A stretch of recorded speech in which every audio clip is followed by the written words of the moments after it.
سرعة البديهة في الرد. هعلمك خدعة نفسية عمر ما حد هيعلمها لك في حياتك، هتخليك عندك سرعة بديهة وقوة رد فظيعة لأي شخص يحرجك في حياتك. لو أنا دلوقتي جاي أحرجك، السر في حاجة واحدة بس، إنك مش هترد على كلامي خالص ولا هتتعب نفسك، وهتهجم انت عليا بكلام مختلف تماما عن اللي انا بقوله لك. يعني لو انا كلامي ماشي في الطريق ده، فانت هتتجاهل كلامي خالص وهتهجم انت عليا في طريق تاني خالص بكلام مختلف تماما مهما كنت بقولك ايه. يعني لو انا بقولك هو انت ليه ما تشعلقتش على السقف، قولي هو انت ليه بتجري ورايا، ليه كده مركزه معايا؟ السقف حلو قوي تصدقي، بس ركزي معايا، بس ليه كده مراقباني بقالك فتره؟ هو في ايه؟ الرد على الهجوم بالهجوم.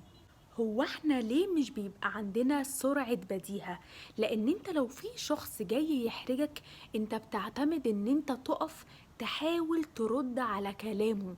يعني لو هو ماشي في الطريق ده، فانت ماشي وراه وعمال تفكر في رد على كلامه هو، فساعتها عمرك ما هتعرف ترد بسرعة، لانك بتفكر بسرعة في الوقت اللي هو مجهز فيه الموقف كله، فالموقف ده بتاعه، هو اللي عمله لنفسه، فهيبقى قادر يسيطر عليه كله، وكل ما انت ترد عليه هيبقى واخد ان ردك ده دفاع عن نفسك، فهيهجم تاني وانت هتدافع تاني.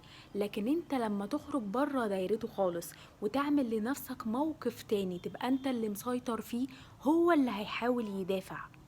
تعالوا نعمل مثال لمكالمة بالكامل أوضح لك فيها الطريقة الصح اللي المفروض ترد بيها على الشخص اللي بيحرجك.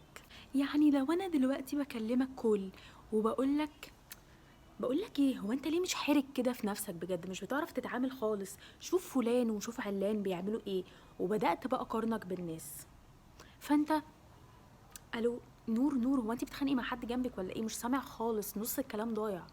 الو، بقولك ايه، هو انت عماله تتصلي كل شويه ليه؟ إيه الزن ده؟ بجد زن فظيع. انت فاضيه؟ طيب ما وراكيش حاجه؟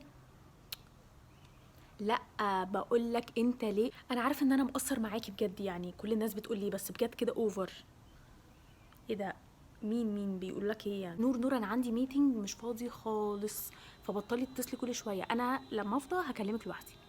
خد منه الحديث وامشي في طريق تاني خالص، ما تمشيش على نفس الخط بتاعه وتحاول ترد وتدافع.